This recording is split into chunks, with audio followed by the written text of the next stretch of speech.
Bendiciones una vez más, amigos y estudiantes de nuestro curso Asambleas de Dios aquí en Brandon, curso bíblico, un curso local que se ha estado llevando a cabo y que se ha presentado con el objetivo de alcanzar a aquellas personas que no tienen recursos económicos, pero que sinceramente anhelan aprender los principios básicos. Es un curso básico que va a estar cubriendo hermenéutica, la presente asignatura y también lo que es homilética y 5 asignaturas más que ayudarán a usted de una forma sencilla y práctica a interpretar las escrituras, a preparar mensajes y todos estos pasajes oscuros que a veces son un tanto difíciles de entender, poder explicárselo a otras personas con claridad.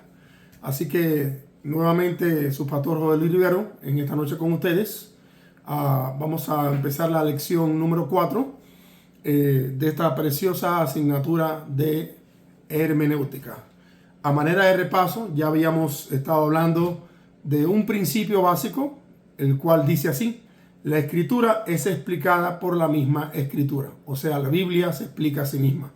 Después estudiamos la primera regla de hermenéutica, que dice: es preciso, en cuanto sea posible, tomar la palabra en su sentido usual y ordinario.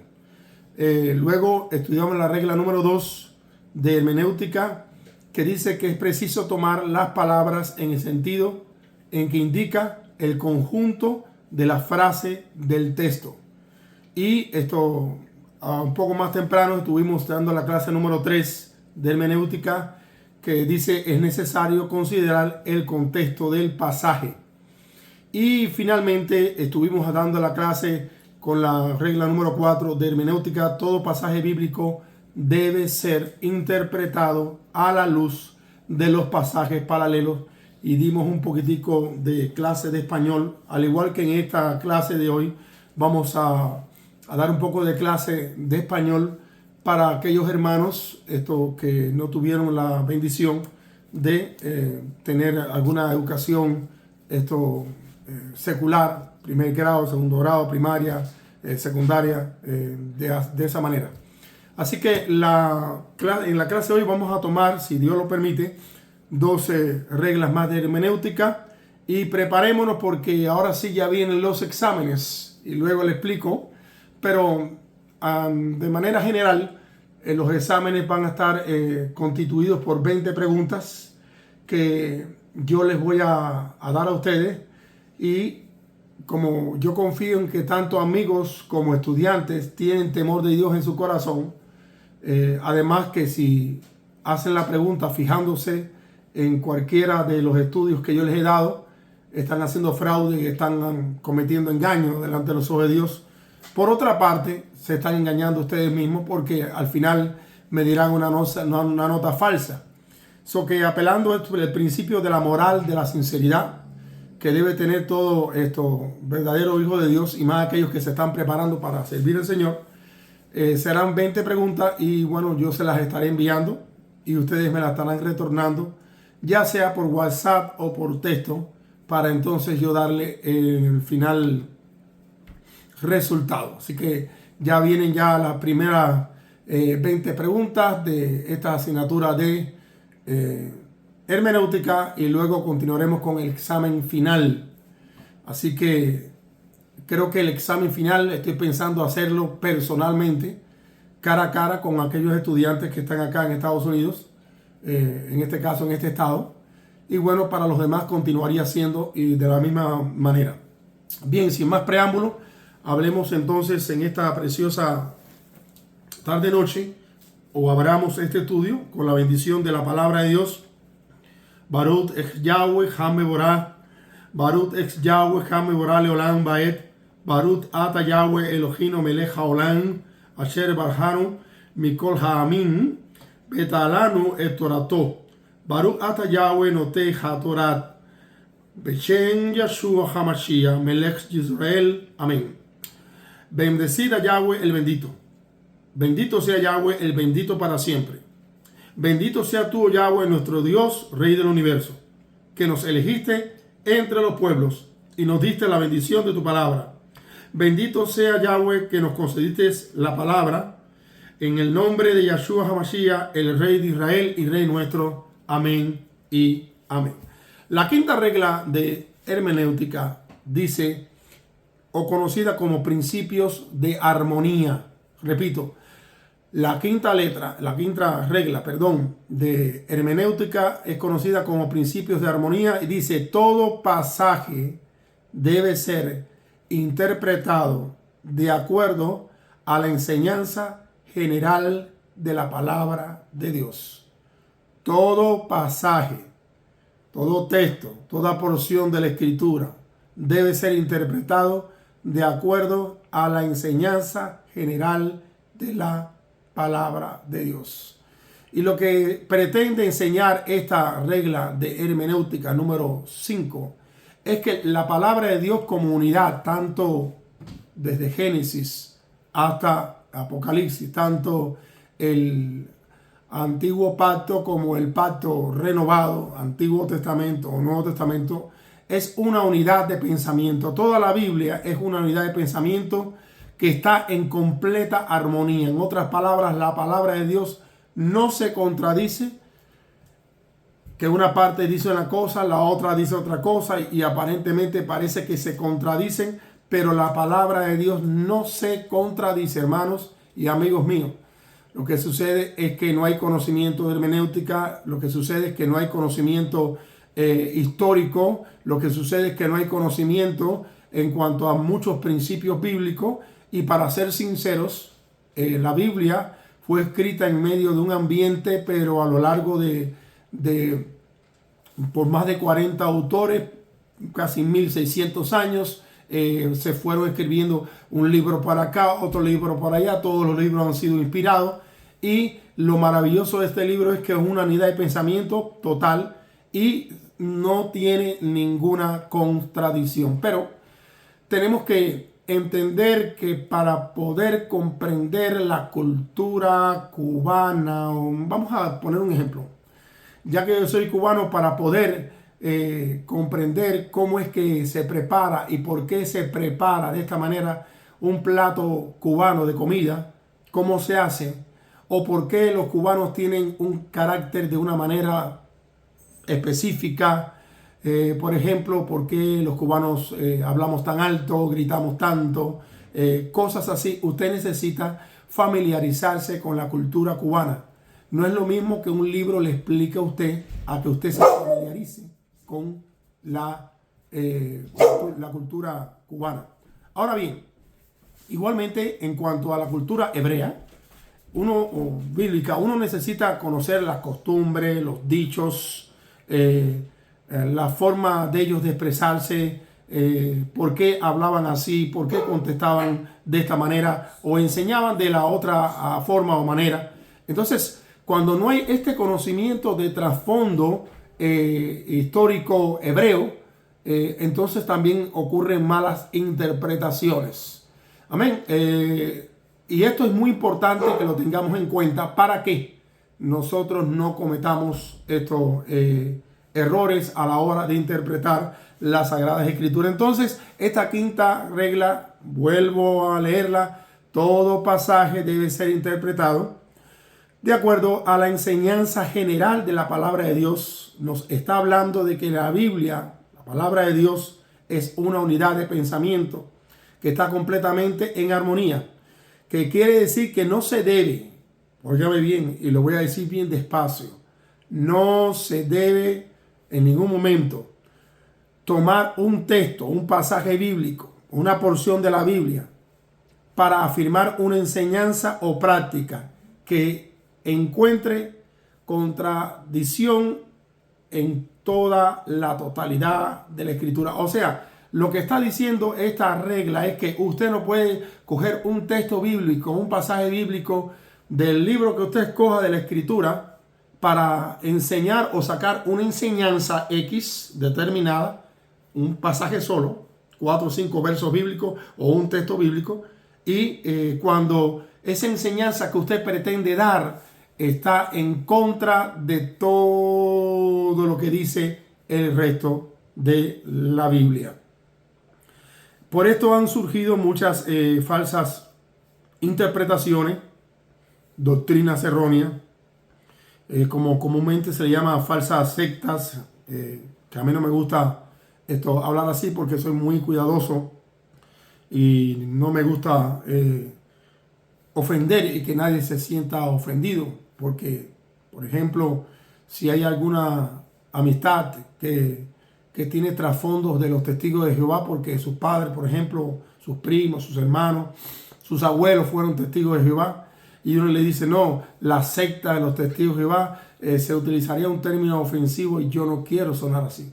Yo más bien prefiero decir que ellos han violado esta regla de armonía de las Escrituras y han interpretado algunos pasajes de la Escritura para fomentar una doctrina o una enseñanza que está contradiciendo el resto de toda la Biblia. O sea, que si usted va a traer una enseñanza bíblica, esta enseñanza bíblica tiene que estar validada, respaldada por todos los 27 libros de las Escrituras.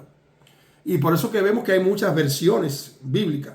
Pero si usted observa, los testigos de Jehová, ellos tienen su propia Biblia, que no tiene nada que ver con ninguna de las Biblias de la sociedad bíblica y mucho menos con ninguna de las Biblias que edita, en este caso, Israel, allá el pueblo judío como tal, casa de Judá.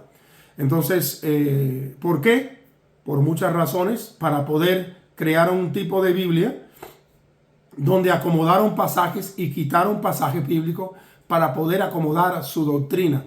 Y esto trae sobre la persona que lo hace, pues maldición.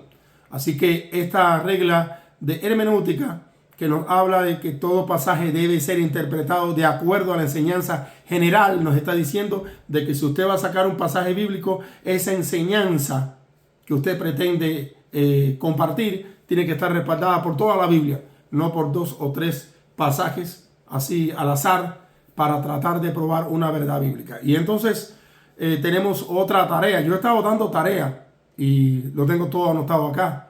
Cuando yo a los estudiantes que se inscribieron les empiece a pedir los resultados de la tarea, vamos a ver qué es lo que sucede, porque espero que estén atentos estudiando la buena palabra del Señor. Y hay una tarea para los estudiantes, otra tarea más, que sería en este caso cómo interpretar el pasaje de Mateo capítulo 19, 16 al 17. ¿Cómo interpretaría usted? ¿Qué explicación le daría usted al pasaje de Mateo 19, versos 16 al 17? Pensando no solamente en las 4 reglas de hermenéutica anteriormente ya estudiadas, sino pensando en esta regla que nos dice que todo pasaje debe ser interpretado de acuerdo a la enseñanza general de la palabra de Dios. Así que, ¿cómo usted interpretaría desde este punto de vista el pasaje de Mateo capítulo 19, versos 16 al 17, que dice así? Entonces, vino uno y le dijo, maestro, bueno, ¿qué bien haré para tener la vida eterna? Y él dijo, ¿por qué me llamas bueno? Ninguno es bueno sino uno, Dios. Mas si quiere entrar en la vida, guarda los mandamientos. ¿Querría decir que Cristo no era bueno? Pero si Dios está en Cristo encarnado, ¿cómo entonces que no era bueno? ¿Cómo usted interpretaría esto? Yo no le voy a dar la respuesta. La tarea es para usted, no es para mí. Así que veamos también la próxima tarea que se encuentra, cómo usted interpretaría Efesios capítulo 2, verso 8 a 9. Repito, Efesios capítulo 2, verso del 8 al 9, cuando la Biblia dice así: ciertamente la gracia de Dios los ha salvado por medio de la fe. Esta no nació de ustedes, sino que es un don de Dios, ni es el resultado de las obras para que nadie se gloríe. Repito, ciertamente la gracia de Dios los ha salvado por medio de la fe. Esto no nació de ustedes, sino que es un don de Dios, ni es el resultado de las obras para que nadie se vanagloríe. ¿Cómo usted interpretaría Efesios capítulo 2, verso del 8 al 9? ¿qué explicación usted le daría utilizando igualmente todas las reglas hermenéuticas, incluyendo esta última que acabamos de mencionar? Próximo versículo o tarea. Romanos capítulo 3, verso 28. Romanos capítulo 3, verso 28, que dice: por lo tanto, llegamos a la conclusión de que el hombre es justificado por la fe sin las obras de la ley. ¿A qué obras de la ley se refiere? ¿Cómo usted interpretaría esto? Porque los 10 mandamientos están en el Antiguo Testamento, mal conocido como la ley de Moisés, que no es la ley de Moisés. Son los mandamientos del Dios de Abraham, de Isaac y de Jacob. Los mandamientos de un Dios que nosotros decimos servir. Mandamientos que no se pueden obviar porque estos mandamientos nos hablan de no adulterar, nos hablan de no idolatría, nos hablan de respetar a nuestros padres y honrarlos, nos hablan de no matar, de no decir mentiras, de no codiciar. Nos hablan de tantas cosas que hoy en día tenemos que cumplir todavía para alcanzar la salvación. Porque ninguna persona que sea idólatra o que no honre a su padre, a su madre, o que sea una persona codiciosa, o que sea una persona que mate o que diga falso testimonio, o sea, mentira, que viole estos 10 mandamientos, no obtendrá la salvación. Eso es Biblia. Son los 10 mandamientos morales de Dios. Entonces, ¿cómo usted interpretaría o cómo usted explicaría Romanos 3:28 cuando dice: por lo tanto llegamos a la conclusión de que el hombre es justificado por la fe sin las obras de la ley? El próximo pasaje bíblico en esta tarea es Romanos también capítulo 6, verso 23. Romanos capítulo 6, verso 23 dice así: porque la paga del pecado es muerte, pero el regalo de Dios es vida eterna en Cristo Jesús, Señor nuestro. La paga del pecado es muerte, pero el regalo o la dádiva de Dios es vida eterna en Cristo Jesús, Señor nuestro. ¿Cómo usted podría interpretar este pasaje? El próximo pasaje de la tarea sería Éxodo capítulo 20, verso 3. No tendrás dioses ajenos delante de mí. ¿Quiere decir que hay otros dioses? Porque si dice no tendrás otros dioses delante de mí, ¿no será que hay otros dioses entonces? ¿A qué se refiere este pasaje? ¿Cómo usted lo interpretaría? ¿Cómo usted lo explicaría? Para eso estamos estudiando y es tarea. Es hora de que usted ponga su cerebro a trabajar, ya usando las herramientas que le hemos ido dando para que responda estas tareas. Y cuando yo le pida a usted que me las mande, usted me las debe dar.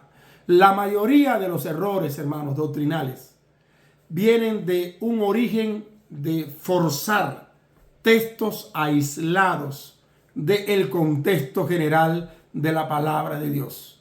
Usted recordará que en un principio de los textos y contextos que enseñamos en clases anteriores, qué importante era no sacar un versículo bíblico de un capítulo, de un libro, y con ese solo versículo bíblico levantar una doctrina, una enseñanza, o con 2 versículos bíblicos, o con 3 versículos bíblicos. Con 3 versículos bíblicos yo le puedo fundamentar a usted una falsa doctrina y a las buenas. Y con 4 también. Y con 5 también. Sin embargo, si nosotros utilizamos la hermenéutica correctamente, no hay manera de que hayan falsas doctrinas. Y desgraciadamente todos los errores doctrinales que hoy vemos en día están en un origen de un verso forzado. Toda esta doctrina de la prosperidad, todas estas cosas son resultados de versículos bíblicos, el uso forzado de versículos bíblicos aislados, sacados fuera de su contexto, de su libro, para fundamentar una idea errónea. Ahora pasamos a la regla número 6. La regla número 6 de hermenéutica es revisar la gramática básica del texto en lo posible en sus lenguas originales. Repito, Parece un poco difícil esta regla de cumplir porque tendríamos que aprender hebreo y arameo y griego. Pero, como le he dicho anteriormente, vamos a tener solución para todo eso. Así que no se preocupe. Y hoy viene un poquitico, en unos instantes, un poquitico más de clases de español para aquellos que no tuvieron la dicha de pasar la escuela, por la razón X que sea. Repito, esta regla número 6 dice, de hermenéutica, revisar la gramática básica del texto en lo posible en sus lenguas originales. Revisar la gramática básica del texto en lo posible en sus lenguas originales, que fueron arameo, hebreo y sus traducciones posteriormente al griego. La Biblia ha sido escrita respetando las leyes gramaticales de los idiomas en que fueron escritas: hebreo, arameo y sus traducciones posteriores al griego. Los idiomas tienen su propia gramática distintiva. Por esta razón, es valioso el estudio de la gramática en sus idiomas originales. Pero no se asuste. En el caso de no poder estudiar gramáticas originales, es valioso el estudio de la gramática española, que ahorita vamos a hablar un poco de ella, que ha adaptado sus formas a las formas típicas de los idiomas originales. Por eso es de vital importancia que cada estudiante compre la concordancia Strong exhaustiva. Concordancia Strong exhaustiva. Es importante porque con esta concordancia Strong exhaustiva usted va a poder manejar el griego, los conceptos griegos, lo que significan las palabras en griego, palabras bíblicas en este caso, igualmente en arameo, igualmente en hebreo, sin conocer ninguna de estas tres lenguas. Y usted va a poder entonces en este caso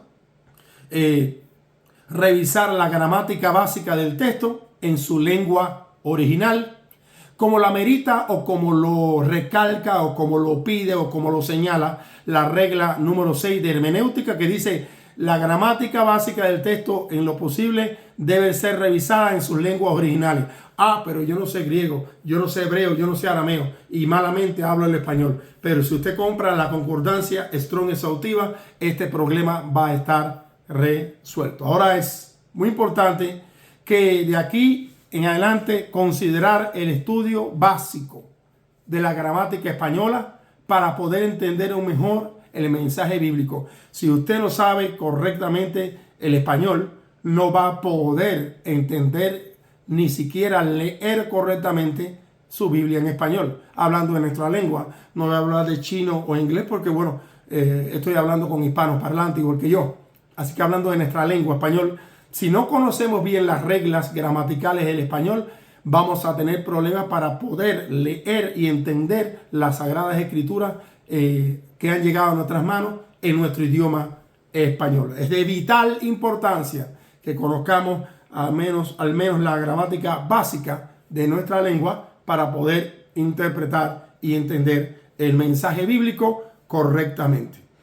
En el presente estudio se tomarán en cuenta entonces los signos de puntuación, las conjunciones, los gerundios, los participios, que son los términos gramaticales de mayor uso en las Biblias españolas. Repito, en este presente estudio que estoy dando, que va a ayudar mucho a nuestros hermanos que no han ido a la escuela, se va a tomar en cuenta los signos de puntuación 1, las conjunciones 2, los gerundios 3, los participios 4, que son los términos gramaticales de mayor uso en las Biblias españolas. Pero no se asuste, no se preocupe, hermano y amigo mío, que le vamos a explicar y les vamos a dar ejemplos de los que son las conjunciones, los signos de puntuación, los gerundios, los participios, cómo se utilizan, para qué se utilizan, y al finalizar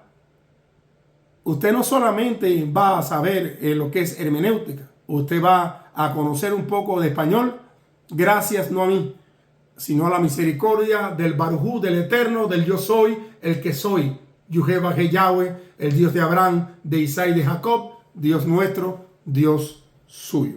Así que los signos de puntuación. ¿Qué son los signos de puntuación? Los signos que se usan para separar las partes de un discurso a fin de darle una lógica y coherencia. O sea, usted ve que en un párrafo, en una oración, va diciendo, el hombre fue caminando por la calle, en ese momento estaba desesperado, punto, pero encontró en el piso un billete de $100. Llegando a la cafetería, llegando a su casa, estaba muy alegre, punto, y le enseñó a su esposa, a sus hijos, que había encontrado los $100. Y estos punticos que usted va viendo en esos párrafos de cualquier libro o de una Biblia, se conocen como signos de puntuación, que son los que se utilizan para separar las partes del discurso a fin de darle una coherencia. O sea, usted debe respetar los puntos y las comas, porque estos están enseñándole a usted que va a haber un cambio de idea, o que va a haber un cambio de conversación, o que se va a continuar, pero de una forma más ampliada, lo que se ha venido hablando. Que preste atención. Ese punto es como stop. Presta atención. Ahora vamos a ver un ejemplo.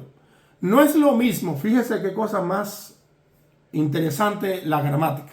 Y esto es en cualquier idioma. Pero estamos hablando de nosotros, del español, en este caso. Mire qué interesante. No es lo mismo leer, quitando la coma, no vino. ¿Por qué él no vino? O sea, él no llegó a la cita. Él no vino a trabajar. Él no vino a visitar a la novia. Él no vino a visitar el hermano, el amigo a la prisión. Él no vino a la playa. Él no vino al convivio. Él no vino a la cita. No vino. ¿Por qué? Porque no se puso entre no vino ni un punto ni una coma. Ahora, no es lo mismo decir o leer no vino que no vino. O sea, ahora hay una coma. No, coma, vino. No, coma, vino. Usted sabe si Jorge llegó a la cita, si Jorge no llegó, me dijeron que Jorge no llegó a la cita. No, coma, vino. O sea, está diciendo sí vino. Me dijeron que a la cita del muchacho en el hospital no vino su novia. ¿Es cierto? No, vino. No, coma, vino.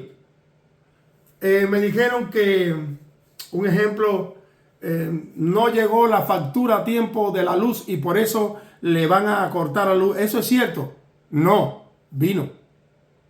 O sea, esa coma está diciendo que sí vino ese bill de la luz, que sí vino esa visita que se estaba esperando, porque la coma hace que diga usted no, y luego la palabra separada vino, está diciendo sí, sí vino.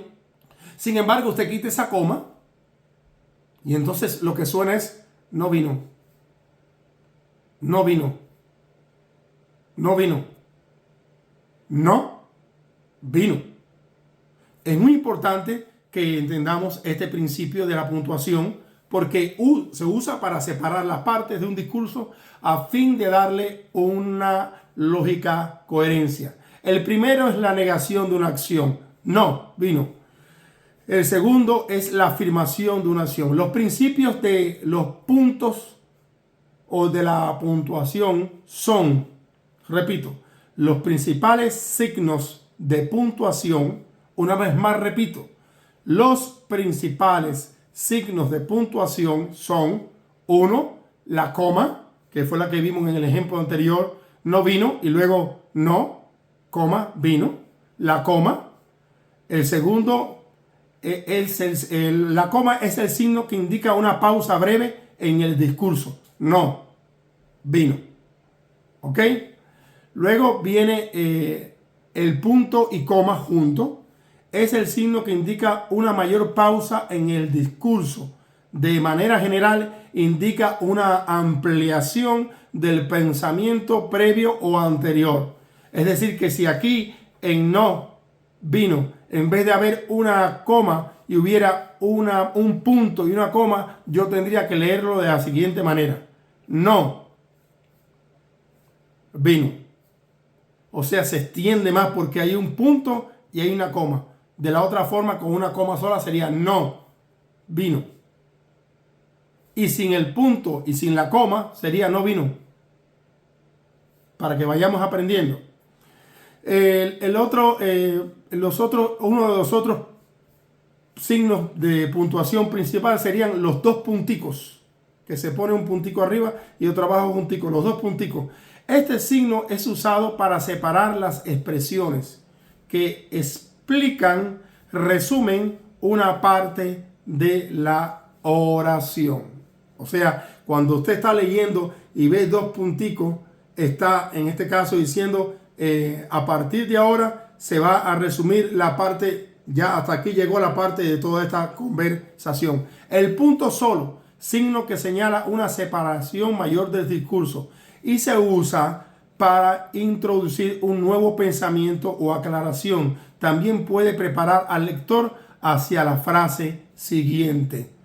En este caso, el punto solo se utiliza para hacer una separación de lo que se ha venido hablando y introducir un nuevo pensamiento o una nueva aclaración o algo distinto por completo, o ya en este caso podría preparar al que está leyendo para una frase completamente diferente. También serían los paréntesis, que es el signo utilizado para poner un pensamiento complementario, entre paréntesis, para poner un pensamiento complementario, explicativo o que no tiene ninguna relación con todo lo que se viene hablando. Cada vez que usted está leyendo algo y ve una frase entre paréntesis que le va a estar explicando a usted lo que se venía hablando. Por ejemplo, en Cuba, voy a inventar un ejemplo ahora mismo, algo que se me está ocurriendo. En Cuba, la gente desayuna comúnmente huevo frito, huevo frito, café con leche y pan con mantequilla. Entre paréntesis pongo cosa muy rara, o algo que sucedía antes de la revolución de Castro. Y cierro el paréntesis. O sea, estoy diciendo la verdad. En Cuba se desayuna con huevos, pan con mantequilla y café con leche. Pero todo cubano que me esté escuchando va a decir, tú sabes que eso no es verdad, Jolí, ¿cómo tú vas a decir eso? Pero yo pongo un paréntesis y digo, esto sucedía antes de que llegara el comunismo. Y cierro el paréntesis. Y entonces lo que estoy diciendo es una verdad. En Cuba se desayunaba con jamón, con lo que sea, con cualquier comida, antes. Pero si yo no pongo ese paréntesis y pongo esa explicación, lo que suena es que estoy diciendo una gran mentira y cualquier cubano me diría, eso es incierto. Entonces, el paréntesis es un signo usado para poner un pensamiento complementario, o sea, explicar cuándo fue que sucedió eso, explicativo o que no tiene ninguna relación con todo lo que se viene hablando. Las conjunciones. ¿Qué son las conjunciones?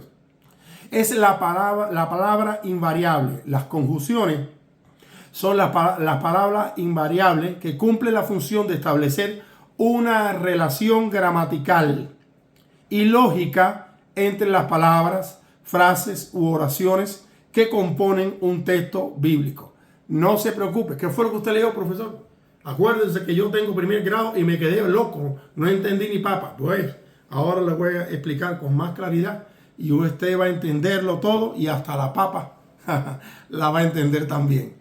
Las conjunciones, vuelvo a decir, es la palabra invariable que cumple la función de establecer una relación gramatical y lógica entre las frases u oraciones que componen un texto bíblico. Ejemplos, en otras palabras, las conjunciones, déjeme decírselo a mi manera, las conjunciones son los puentes, las palabras que hacen un puente para continuar las oraciones. Por ejemplo, y, ni, o, que, por qué, si no, pero, más, aunque, según, salvo, excepto, pues. Todas estas palabras que acabé de decir son ejemplos de las conjunciones. porque sirven de puente para hacer una relación gramatical. Todos estábamos en el parque y de repente llegó un aguacero o una lluvia. Muchas personas niegan la verdad ni tampoco niegan la mentira. Estoy haciendo un puente, estoy inventando aquí oraciones. Deberíamos de hablar con Gustavo o con Pedro porque ellos son los mejores mecánicos de aquí. Me parece que todos vamos a llegar a un buen fin. Muchas personas hacen ejercicio físico porque quieren estar en forma. Nosotros tenemos que ir a la velocidad establecida por la ley. Si no, la policía nos va a parar. ¿Ven? Cada una de estas conjunciones van haciendo un puente a la oración. Asimismo, pero, más, aunque, según, salvo, excepto, pues, para no seguir dando más ejemplos. Estas son las conjunciones y espero que les haya quedado claro porque puse algunos ejemplos y bastante. Ahora bien, ya habíamos dicho entonces que los principales signos de puntuación son la coma, el punto y la coma, los dos puntos, el punto, los paréntesis, las conjunciones, y vamos a ver ahora ejemplos. Une dos complementos directos. Jesús envió a Pedro y Juan. Eso está en Lucas 22:8. Segundo ejemplo. Une dos sujetos. Juan y, ahí está en la conjunción, y Pedro respondieron. Hechos 4:19. Ejemplo 3. Une dos predicados. El cuerpo no es un solo miembro, sino, ese sino es la conjunción, sino muchos. El cuerpo no es un solo miembro, sino muchos. Amén. Las conjunciones se clasifican como copulativas, disminutivas, distributivas, explicativas, adversivas, causales y consecutivas. Y, ni, o, u, ora, ya, bien, o sea, es decir, pero, más, si no, antes, bien, sin embargo, no obstante, corre, salta, vuela, por qué, ya, pues, como, que, luego, así que, por tanto, con que, unen y cumplen la función de unir las partes de una oración, como iría diciendo, y unen elementos y oraciones que alternan, cumplen la función de equivalencia y nos ayudan a entender por completo lo que se está hablando. Ahora tenemos una tarea más. Y esta tarea, por medio de los siguientes ejemplos, usted tiene que clasificar los tipos de conjunciones que hay. Los tipos de conjunciones que hay. Amén. ¿Cuáles tipos de conjunciones que hay? Bueno, ya estuvimos explicando que hay varios tipos de conjunciones. Y dimos algunos ejemplos. Y voy a echar el cassette para atrás, el CD para atrás, por si alguno no captó bien la idea. Ejemplo número 1. Unen dos complementos directos. Jesús envió a Pedro y Juan. Ese a y ese y son conjunciones. Unen dos sujetos. Juan y Pedro respondieron. Ese y es una conjunción. El cuerpo no es un solo miembro, sino es una conjunción, sino muchos. Y las conjunciones se clasifican como copulativas, disyuntivas, distributivas, explicativas, adversativas, causales, consecutivas. Y mencioné o, bien, o sea, para no repetir lo mismo, corre, salta, vuela, etc. Unen y cumplen la función de la unión de las partes de la oración. Uno de los elementos oraciones incluye el otro. Cumplen la función de opción. Unen elementos y oraciones que alternan. Cumplen la función de equivalencia. La segunda oración o elemento aclara el primero. Cumple la función aclaratoria. Contraponen dos elementos u oraciones. Cumplen la función de oposición. Unen elementos u oraciones mediante una coma. Cumplen la función de igualdad. Explican la causa de la acción principal. Cumplen la función de causalidad. Expresan la consecuencia que ligan a dos oraciones y cumplen las funciones de consecuencia. Entonces, la tarea sería, por medio de los siguientes ejemplos bíblicos, clasificar los tipos de conjunciones. Segunda de Corintios o a los Corintios, capítulo 6, verso 8. Segunda de Corintios, capítulo 6, verso 8. Marcos, capítulo 14, verso 36. Romanos, capítulo 6, verso 11. Génesis, verso 17. Capítulo 17, verso 15. Mateos 5, 17. Marcos 14, 36. Romanos capítulo 6, verso 14. Efesios capítulo 2, verso 13. Y Juan capítulo 1, verso 10. Repito, segunda a los Corintios capítulo 6, verso 8. Marcos capítulo 14, verso 36. Romanos capítulo 6, verso 11. Génesis 17, capítulo 17 en este caso, verso 15. Mateo capítulo 5, verso 17. Marcos capítulo 14, verso 36. Romanos capítulo 6, verso 14. Efesios capítulo 2, verso 13. Y Juan capítulo 1, verso 10. Ahora vamos a hablar de los gerundios. Gerundios. ¿Qué son los gerundios?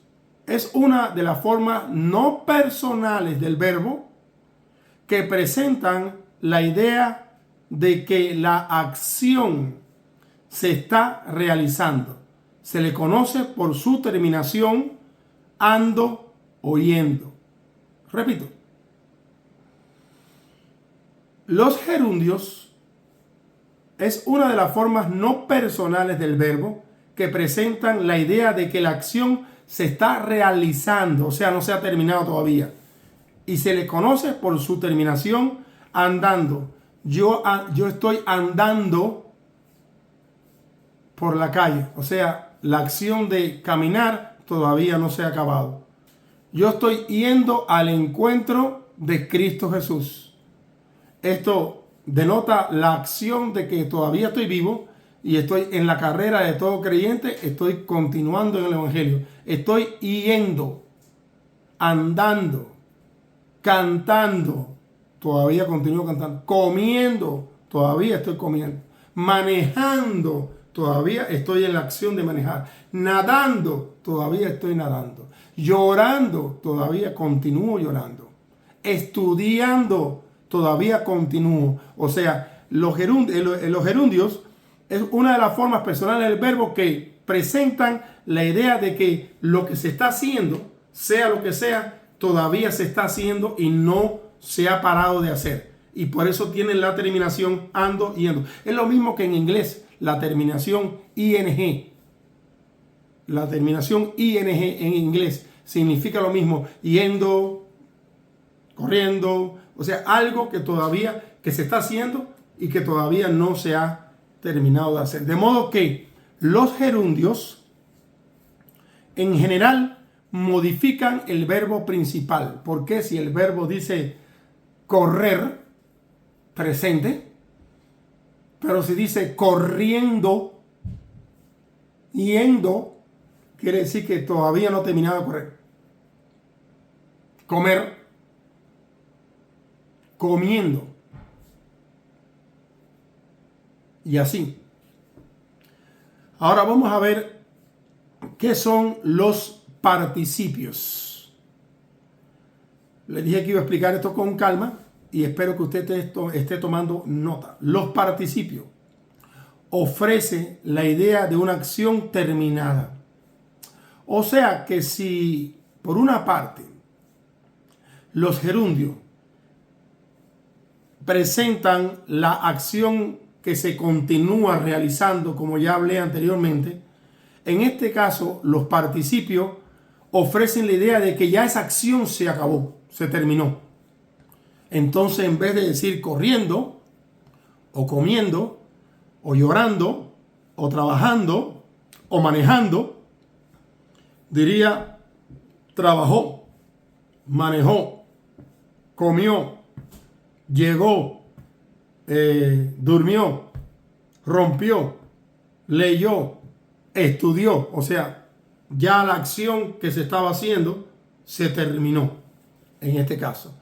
Así que los participios ofrecen la idea de una acción terminada y se le conoce por la terminación ado o ido. De modo general, cumplen la función del objetivo y es la construcción de tiempos compuestos del verbo. El verbo expresa acción. El verbo expresa acción. Por eso que nuestro Señor Yahshua HaMashiach es pura acción, por lo que son los elementos más importantes de la oración y a la vez uno de los factores más importantes para la correcta interpretación de un pasaje bíblico.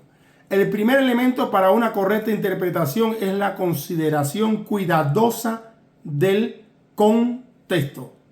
El primer elemento para una correcta interpretación en la consideración es la consideración cuidadosa del contexto. Y ya ustedes saben lo que es el texto y el contexto. El contexto de un versículo bíblico es el texto superior, anterior y el texto que le sigue. Pero también puede ser los textos anteriores y los textos superiores. El contexto de un capítulo es el capítulo anterior y el capítulo que le sigue. Y el contexto de un libro bíblico es el primer libro que está adelante y el otro que está detrás como tal. Así que el primer elemento para una correcta interpretación es cuidadosamente observar el contexto para no entender las cosas equivocadamente. Principalmente de los verbos griegos. Los principales verbos en griego serían tiempo, voz y modo. Tiempo, voz y modo son los principales verbos en griego. Tiempo señala el tiempo y el tipo de acción realizada. Acción que continúa. Tiempo presente denota una acción que sigue realizándose. Juan, Evangelio según Juan, capítulo 15, verso 4. Como el pámpano no puede seguir llevando fruto, sino que permanece en la vid, así vosotros, si no permanecéis en mí. O sea, seguir llevando, sigue permaneciendo. Tiempo presente. Amén. El tiempo imperfecto denota acción continua. Tiempo imperfecto, verbo imperfecto, denota acción continua en el pasado. Ejemplo, Juan 18, capítulo 18, verso 18. Y dice así: los siervos habían encendido un fuego, se calentaban. Los siervos habían encendido un fuego, se calentaban, pasado. Tiempo presente, uno, y luego vamos a ver esto, cómo sigue el tiempo imperfecto que acabamos de mencionar. Ahora, la acción completa con efectos continuos. La acción completa con efectos continuos. Tiempo perfecto, acción concluida en el pasado, con resultados que continúan en el presente. La acción completa con efectos continuos se define como tiempo perfecto, acción concluida en el pasado, con resultados que continúan en el presente. Vamos a ver un ejemplo de esto en el Evangelio según Juan, capítulo 15, verso 3. Ya vosotros estáis limpios. Tiempo, acción concluida, limpio, pasado. ¿Ok? Por la palabra que os he hablado. Ya vosotros estáis limpios por la palabra que os he hablado. ¿Por qué decimos que es un tiempo perfecto, acción concluida en el pasado con resultados en el presente? Porque ya estamos limpios por la palabra y continuaremos limpios por la palabra que Él habló, por la palabra que Él nos dio en el pasado. Ya nosotros estamos limpios en el presente y las próximas generaciones que crean en Cristo continuarán siendo limpios por esa palabra que en el pasado Él nos dio. Amén. Por lo tanto, los judíos habían acordado, dice, acción completa, tiempo futuro, acción indefinida que no se sabe, que va a tener lugar en el futuro, indica una acción continua o concluida en el futuro. Vemos un ejemplo de esto en Juan 15, capítulo 15, Evangelio según San Juan, capítulo 15, verso 7, cuando dice, os será hecho, o sea, será hecho. Futuro, indefinido. ¿Cuándo? No se sabe. Se va a hacer, pero en un futuro que no se sabe. O será hecho. En Juan capítulo 15 también, verso 8 dice, y seáis así mis discípulos. Y seáis así mis discípulos. O sea, seremos sus discípulos en un futuro indeterminado. Está diciendo acá la palabra del Señor. Ahora, hemos hablado un poquitín de tiempo, que es uno de los verbos principales griego. El segundo sería la voz, el tercero modo. Y hablando ya propiamente, la voz muestra la relación del sujeto con la acción y vamos a explicar a qué nos estamos refiriendo. Voz activa indica que es el sujeto quien realiza la acción. La voz activa indica que es el sujeto que realiza la acción. Vamos a ver un ejemplo para entender. Juan 15, verso 2, Evangelio según San Juan 15, capítulo 15, versículo 2. En esto es glorificado mi Padre. O sea, aquí lo que está diciendo la voz activa es que el Padre es glorificado a través, en este caso, de esta acción que Cristo Yeshua o Cristo Jesús está mencionado. La voz intermedia indica una acción reflexiva en la que el sujeto realiza la acción y participa de sus efectos. Esta voz siempre clásica es típica del idioma griego como tal. Evangelio según San Juan, capítulo 15, verso 26. El Espíritu de verdad, el cual procede del Padre. El Espíritu de verdad, el cual procede del Padre. Juan 15, 26. Esta acción reflexiva nos habla de que el que participa en este efecto, aleluya, está hablando de que el Padre, que el Espíritu en verdad es el que procede del Padre como tal. El Espíritu de verdad, el cual procede del Padre. Es una acción reflexiva. Nos está diciendo que ese Espíritu viene directamente del Padre, no viene de otro lugar. Ahora, por último, la voz final, que era en el tiempo griego como tal, tiempo, voz, modo. Podríamos decir entonces que modo muestra cómo se relaciona la acción. El modo muestra, es la voz, cómo se relaciona la acción con la realidad desde el punto de vista del que habla. Modo indicativo, o sea, modo que señala algo. Era o aseverativo. Un ejemplo, Juan 15, 6. Era echado fuera y se secará, y los recogen, echan, arden. O sea, el modo indicativo indica algo que va a ocurrir, algo que está pasando. Era echado fuera, una acción, echado fuera. Se secará, está indicando que algo se va a secar. Lo recogen, está indicando que algo se va a recoger. Lo echan, está indicando algo que echan o algo que arde como tal. También existe el modo imperativo, hermanos y amigos. El modo imperativo se trata de una orden o una invitación. Se impone la voluntad de unos a otros, la obediencia a la orden. O sea que el modo imperativo indica eso de imperativo, habla de tomar autoridad sobre otro, una orden. Y vamos a ver cómo lo explica la Biblia o cómo se ve en la Biblia este modo imperativo en Juan capítulo 15, Evangelio según San Juan capítulo 15, versos 4 y 20. Permaneced, acordaos. Eso no es una opción. Cuando alguien dice permaneced en mi palabra, te están dando una orden. No te están diciendo si tú quieres.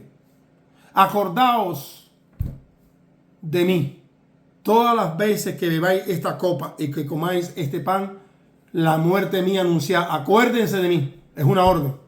No es, si quieren, tomen la Santa Cena. Y si no quieren, pues no hay problema. Eso es como ustedes decían. No. Tomad, permaneced.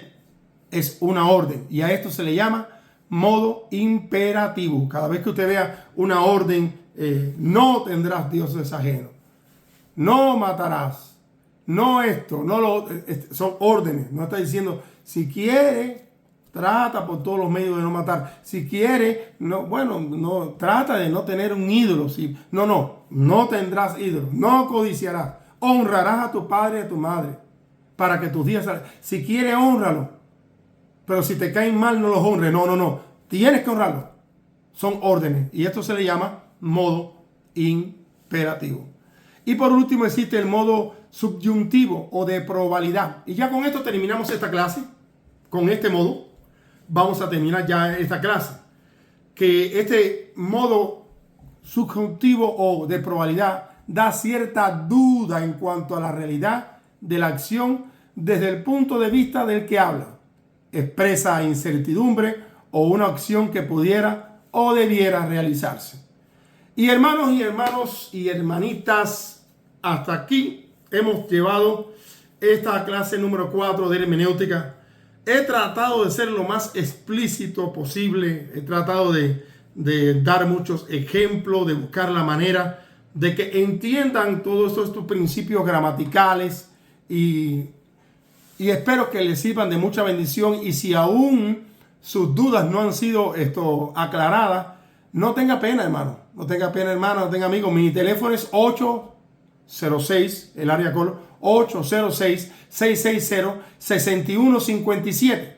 Bendito sea el nombre de Dios. Ese es mi teléfono. Me puede contactar por WhatsApp o me puede contactar directamente en texto. Repito, mi número de teléfono es 806-660-6157. Y ahora, para terminar, vamos a leer la oración final. Bendito sea el nombre del Señor. La oración final que siempre hacemos para bendecir la palabra del Señor. Y damos por terminada esta clase número 4. Bendito sea el nombre del Señor. Así que leemos la oración final que dice de esta manera. Baruch ata Yahweh Eloheinu melech haolam asher kideshanu mitzvotav v'tivanu la'asot b'divrei Torah. Bendito eres tú, Yahweh Elohim, nuestro Rey del universo, que nos has apartado con tus preceptos y mandamientos y nos has ordenado ocuparnos en el estudio de tu palabra, la Torah.